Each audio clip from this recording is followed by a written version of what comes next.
હરિઓમ. સૌને જય શ્રી કૃષ્ણ. ગયા પાઠમાં આપણે જોયું કે 88,000 ઋષિમુનિઓ નૈમિષારણ્યમાં પધાર્યા છે.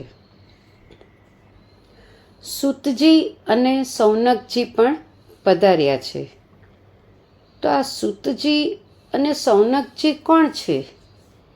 એમના વિશે થોડો પરિચય મેળવીએ, કારણ પરિચય વિના પ્રેમ નહીં જાગે.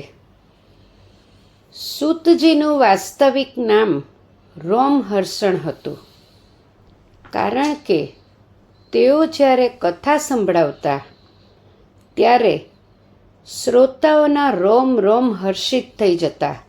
રોમ રોમ હર્ષિત થવું એટલે ખૂબ ખુશ થઈ જતા, એટલે એમનું નામ રોમહર્ષણ પડ્યું.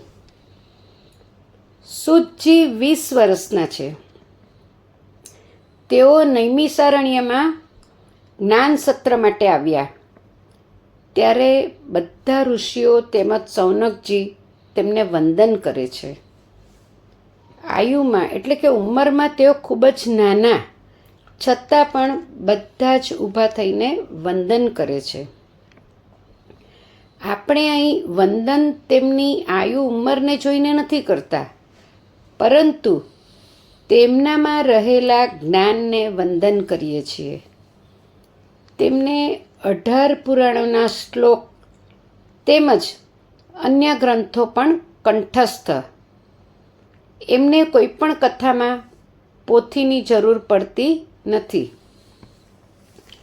નૈમિષારણ્યમાં જ્યારે 88,000 જ્ઞાની ઋષિઓ પધાર્યા છે, ત્યારે સૌનકજી દ્વારા પૂછાયેલા પ્રશ્નોના જવાબ સૂતજી એવા આપે છે કે જેમાં આખા ભાગવતજીનો સાર સમાયેલો હોય છે. સૂતજી અને સૌનકજી બંને તેજસ્વી અને સર્વશ્રેષ્ઠ શિષ્યોમાંના એક હતા. તેથી જ તેઓ વેદવ્યાસજીના પરમ અને પ્રિય શિષ્ય હતા. તેમણે વેદવ્યાસજી દ્વારા વેદોનો વિસ્તાર કર્યા. વેદોના વિસ્તાર એટલે એક્સપાન્ડ કર્યા. તેમનો જન્મ માના ગર્ભથી નથી થયો, પરંતુ એક યજ્ઞની અગ્નિ દ્વારા થયો હતો. એકવાર સમ્રાટ પૃથુએ એક મહાન યજ્ઞનું આયોજન કર્યું હતું. યજ્ઞના અંતમાં દેવતાઓને આહુતિ અપાઈ રહી હતી.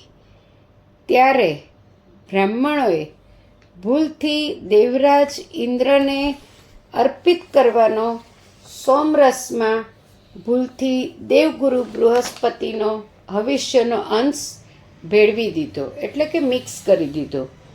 ત્યારે એ હવિષ્ય એટલે કે એ ભેળવેલો સોમરસ એની આહુતિ આપી, તો એમાંથી રોમહર્ષણ એટલે કે સૂતજીની ઉત્પત્તિ થઈ. ઇન્દ્રના ક્ષત્રિય ગુણ અને બૃહસ્પતિના બ્રાહ્મણ ગુણ, બે ગુણ મિક્સ થવાથી સૂત કહેવાયા. વ્યાસજીના કેટલાય વિદ્વાન શિષ્ય હતા. તેમાંના પૈલ, જૈમિની, વૈશંપાયન, શૌનક, સુમંતુ મુનિ અને રોમહર્ષણ એટલે કે સૂતજી પણ હતા. ઋષિ દ્વારા જ્ઞાન પ્રાપ્ત કરતા કરતા બંને વચ્ચે ઋષિ આશ્રમમાં મૈત્રી થઈ ગઈ હતી. સૂતજીના પુત્રનું નામ ઉગ્રશ્રવા. તેઓ પણ પિતાની જેમ તેજસ્વી અને પુરાણોના પ્રખંડ વિદ્વાન હોવાથી વ્યાસજીએ તેમને પણ શિષ્ય બનાવ્યા. એમણે પણ ઋષિઓને કથા સંભળાવી હતી. એમણે એટલે ઉગ્રશ્રવાએ. સૂતજીએ વધુ જ્ઞાન પ્રાપ્ત કરવા બ્રહ્માજીની તપસ્યા કરી હતી. બ્રહ્માજીએ પ્રસન્ન થઈ અલૌકિક જ્ઞાનથી પરિપૂર્ણ કર્યા. પોતાની પ્રતિભાથી 18 પુરાણો કંઠસ્થ કરી લીધા. એ જોઈ વ્યાસજી ખૂબ જ પ્રસન્ન થયા અને આવા અથાગ જ્ઞાનનો પ્રચાર કરવા કહ્યું. સૂતજી એટલે કે રોમહર્ષણે બ્રહ્માજીને પૂછ્યું કે મારા ગુરુ દ્વારા બધા જ પુરાણોનું જ્ઞાન મને પ્રાપ્ત થયું છે અને તમે પણ મને અલૌકિક જ્ઞાન પ્રદાન કર્યું છે, તો હવે આ જ્ઞાનનો પ્રચાર કેવી રીતે કરું કે જેથી લોકો સુધી પહોંચે? ત્યારે બ્રહ્માજીએ તેમને ચક્રતીર્થની વાત કરી. હવે આપણે સોનકજી વિશે જોઈએ. નૈમિષારણ્યમાં કથા સાંભળવા આવેલા ઋષિઓના પ્રમુખ એટલે કે આગેવાન હતા. તેઓ 10,000 વિદ્યાર્થીઓના ગુરુકુલપતિ હતા. એ સમયે તેનું ખૂબ જ મહત્ત્વ ગણાતું, આ પદવીનું ખૂબ જ મહત્ત્વ ગણાતું. તેઓ ભૃગુવંશી સુનક ઋષિના પુત્ર અને એક વૈદિક આચાર્ય પણ હતા. તેઓ કથા સાંભળવામાં અને સાંભળીને સવાલ પૂછવામાં કુશળ હતા. કુશળ કોને કહેવાય? જેણે મૃત્યુ આવતા પહેલાં સત્કર્મોનું ભાથું બાંધીને તૈયાર રાખ્યું હોય, પછી મૃત્યુ ગમે ત્યારે આવે. એક્ઝામ્પલ જોઈએ. જેમ આપણે બહારગામ જવું હોય તો આપણે પ્લેટફોર્મ પર વહેલા પહોંચી જઈએ, પછી ટ્રેન ભલે થોડી વહેલી મોડી થાય પણ આપણે વહેલા પહોંચી જઈએ, એટલે વહેલી તૈયારી કરી લઈએ. સોનકજી સૂતજીને કહે છે કે અમને એવી કથા સંભળાવો કે જે અમારા કાન માટે રસાયણ હોય. ભગવાનની કથા શરીરનો રોગ તો દૂર કરે છે, પણ ભવરોગ પણ દૂર કરે છે. આ એક સત્ય ઘટના છે. જે લોકો 55+ હશે એ બધાને ખબર જ હશે કે સંત પુનિત મહારાજ કોણ છે. અમદાવાદમાં સંત પુનિત મહારાજનું નામ સાંભળ્યું હશે, જેમણે જનકલ્યાણ માસિક એટલે કે મંથલી મેગેઝિન શરૂ કર્યું હતું. બ્રાહ્મણ હોવા છતાં સ્ટેશન પર કુલીનું કામ કરતા. અપૂરતો ખોરાક અને વધુ પડતી સિગરેટ પીવાથી ફેફસા ખરાબ થઈ ગયા. ડૉક્ટરે કીધું કે તમને 3rd સ્ટેજનો ટીબી છે. 6 મહિનાના મહેમાન છો, દવાના પૈસા બગાડશો નહીં. પુનિત મહારાજે ઘરે જઈને વિચાર કર્યો કે બેઠા બેઠા ખોટા વિચાર કરી મૃત્યુની રાહ જોવી એના કરતાં નજીકમાં કથા ચાલતી હતી ત્યાં ગયા. એ કથામાં ગયા ત્યારે હનુમાનજીની ચોપાઈની વાત ચાલતી હતી કે રામ રસાયન તુમ્હારે પાસા સદા રહો રઘુપતિ કે દાસા તુમ્હારે ભજન રામ કો પાવે જન્મ જન્મ કે દુઃખ બિસરાવે. એટલે એમણે મનમાં વિચાર કર્યો કે રામનું નામ રસાયણ છે, તો તેનાથી શરીરનો રોગ દૂર થાય અને ભવરોગ પણ દૂર થઈ જાય. તરત જ ત્યાંથી ઊભા થઈ અને સીધા ઘરે જઈ સતત શ્રીરામના જાપ ચાલુ કરી દીધા. 1 વર્ષ પછી ડૉક્ટર પાસે ગયા. એક્સરે કાઢ્યો. જોયું તો ડૉક્ટરે પૂછ્યું કે તમે કયા ડૉક્ટરની દવા લીધી હતી? તમે તો બિલકુલ સાજા છો, ટીબીનો કોઈ ડાઘ નથી. ડૉક્ટરને નવાઈ લાગી. પુનિત મહારાજે કીધું કે મેં રામ નામની દવા પેટ ભરીને લીધી, એનો આ ચમત્કાર છે. થોડા દિવસ પછી એ ડૉક્ટર આ દુનિયા છોડીને જતા રહ્યા અને પોતે સંત બની ગયા. આ છે પ્રભુના નામનો મહિમા. સૌનક ઋષિએ પોતાના આશ્રમમાં 12 વર્ષ ચાલે તેવો યજ્ઞ કર્યો હતો. જેમાં વિદ્વાન ઋષિઓનો પણ સમાવેશ થયો હતો. તેમણે વાસ્તુશાસ્ત્ર અને બીજા ગ્રંથો પણ લખ્યા. વ્રતો અને તીર્થોના મહિમા વિશે પણ જાણકારી આપી. સૌનકજી સૂતજીને કહે છે કે અમારે તમામ કથાઓનો સાર સાંભળવો છે. જેમ 500 રૂપિયાની નોટમાં બધી જ 5, 10, 50, 100ની નોટો આવી જાય, એમ ભાગવતજીમાં તમામ શાસ્ત્રો આવી જાય. એટલે અમને કથા સાંભળતા ભક્તિ વધે, જ્ઞાન વૈરાગ્ય વિવેક જાગે અને કથા સાંભળતા તૃપ્તિ ન થાય એવી કથા સંભળાવો.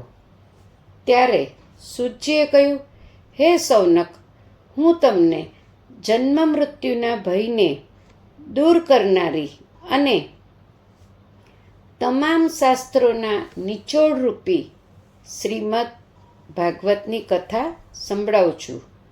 પરંતુ શ્રોતાઓમાં 3 વસ્તુ હોવી જરૂરી છે. પહેલું, જિજ્ઞાસા. જિજ્ઞાસા એટલે આતુરતા હોવી જોઈએ. કથા સાંભળવાની એટલી તાલાવેલી હોવી જોઈએ. તાલાવેલી હોય તો જ કથામાં રસ પડે. ભોળાનાથે પાર્વતીજી જ્યારે જિજ્ઞાસુ બન્યા ત્યારે જ તેમને અમાર કથા સંભળાવી હતી. કારણ કે જેને પાણીની તરસ લાગી હોય તે જાતે નદી પાસે જાય, ન કે નદી આપણી પાસે આવે. એટલે જેને ખરેખર કથા સાંભળવી હોય તે કથા મંડપ સુધી જાતે આવે.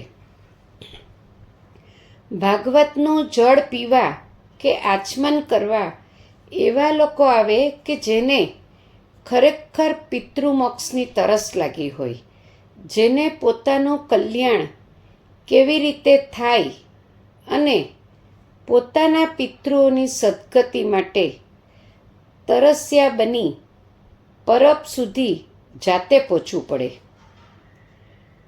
જે ભાગવતના મોક્ષરૂપી નદી કિનારે બેસે છે એમના પિતૃઓના પુણ્ય હશે અને પોતાના સારા કર્મના પુણ્યનો ઉદય થયો હોય તો 7 દિવસની આચમનીથી પણ આપણી તરસ છીપાઈ જાય છે. આચમની એટલે કે કોઈ પણ વક્તા આજ સુધી પૂરેપૂરી કથા નથી કહી શક્યા, એટલે આપણે એને આચમની કહીએ છીએ. બીજું, શ્રોતામાં વક્તા પ્રત્યે શ્રદ્ધા હોવી જોઈએ. કથા ચાલે ત્યાં સુધી વક્તાને સુખદેવજી કે વ્યાસ સ્વરૂપ માની શ્રદ્ધા રાખી કથા સાંભળવી. ત્રીજું, કથા પ્રત્યે પ્રેમ હોવો જોઈએ. જેમ આપણા સંતાનોની વાત આપણને કોઈ કરે તો આપણને કેટલો આનંદ અને પ્રેમ જાગે, એમ કથામાં પ્રેમથી સાંભળશો તો કંટાળો નહીં આવે. ભાગ્યશાળી લોકો જ કથા અમૃતનો લાભ લઈ શકે છે. સૌનકજી સૂતજીને 6 સવાલ પૂછે છે. કારણ ભગવાન મુખ્યત્વે 6 ગુણોને ધારણ કરવાવાળા. ભગ એટલે ધારણ કરવું, એટલે ભગવાન. તો 6 ગુણ કયા છે? જેમ કે જ્ઞાન, વૈરાગ્ય, ધર્મ, ઐશ્વર્ય, વીર્ય એટલે શક્તિ અથવા તો બળ, અને શ્રી એટલે કે ધન. આ 6 ગુણોને ધારણ કરવાવાળા એટલે ભગને ધારણ કરવું એમ આપણે કહીએ. આ 6 પ્રશ્ન શ્રોતા, વક્તા અને એના સંવાદને સાંભળનારા ત્યાં બેઠેલા બધા જ ઋષિઓને પવિત્ર કરી દે છે. કારણ આ 6 પ્રશ્નના ઉત્તરમાં આખું ભાગવતજીનો સાર આવી જાય છે. હવે 6 પ્રશ્ન કયા? તો પહેલો પ્રશ્ન છે કે માનવનું પરમ કલ્યાણ શેમાં છે? તો ભગવાનના નામનું સંકીર્તન, કથા, શ્રવણ અને નિસ્વાર્થ ભક્તિ જ કલ્યાણનું એકમાત્ર સાધન છે. બીજો સવાલ છે કે શાસ્ત્રોનો સાર શું છે? તો શ્રીમદ ભાગવત પુરાણ જ વેદો, ઉપનિષદો અને શાસ્ત્રનો સાર છે. ભગવાન શ્રી કૃષ્ણના અવતારનો મુખ્ય ઉદ્દેશ્ય શું છે? તો કે ધર્મની સ્થાપના અને ભક્તોનો ઉદ્ધાર કરવો અને પોતાની મધુર લીલાઓનો વિસ્તાર કરવો. ભગવાનની લીલા કેવી છે અને તેમના કેટલા અવતાર અને કયા કયા? તો ભગવાનની લીલા દિવ્ય, મંગલકારી અને જન્મ જન્માંતરના વિકારને નષ્ટ કરવાવાળી. ભગવાનના 24 અવતાર છે, તેમાંથી કલ્કી અવતાર બાકી છે. 24 અવતારો આપણે ટૂંકમાં જોઈએ. પહેલો અવતાર સનકાદિ ઋષિ, બીજો વરાહ, ત્રીજો દેવર્ષિ નારદ, ચોથો નરનારાયણ, પાંચમો કપિલ ભગવાન, છઠ્ઠો દત્તાત્રેય, સાતમો યજ્ઞરૂપ અવતાર, આઠમો ઋષભદેવ, નવમો પૃથુરાજા, 10મો મત્સ્ય અવતાર, 11મો કચ્છપ, 12મો ધન્વંતરી, 13મો મોહિની, 14મો નરસિંહ અવતાર, 15મો વામન અવતાર, 16મો પરશુરામ, 17મો વેદવ્યાસ, 18મો રામાવતાર, 19મો બલરામ, 20મો શ્રીકૃષ્ણ, 21મો બુદ્ધ અવતાર, 22મો હંસરૂપ અવતાર, 23મો હયગ્રીવ અને 24મો કલ્કી જે બાકી છે. જીવનું પરમ લક્ષ્ય શું છે? જીવનું પરમ લક્ષ્ય ભગવત પ્રાપ્તિ છે. હવે છઠ્ઠો, ભગવાનના સ્વધામ ગયા પછી ધર્મ કોના શરણમાં રહે છે? ભગવાનના સ્વધામ ગયા પછી ધર્મ ભગવાનની કથા, શાસ્ત્રો, પુરાણો, સંતો, ઋષિઓ અને ધર્મની રક્ષા કરવાવાળા ભક્તોના શરણમાં રહે છે. તમને સૌને મારો વિડીયો ગમ્યો હોય તો લાઈક, કમેન્ટ અને સબસ્ક્રાઈબ જરૂરથી કરજો, જેથી આવનારા વિડીયોના નોટિફિકેશન્સ તમને સૌને મળતા રહે. Thank you. સૌને જય શ્રી કૃષ્ણ. ફરી મળીશું નેક્સ્ટ પાર્ટમાં.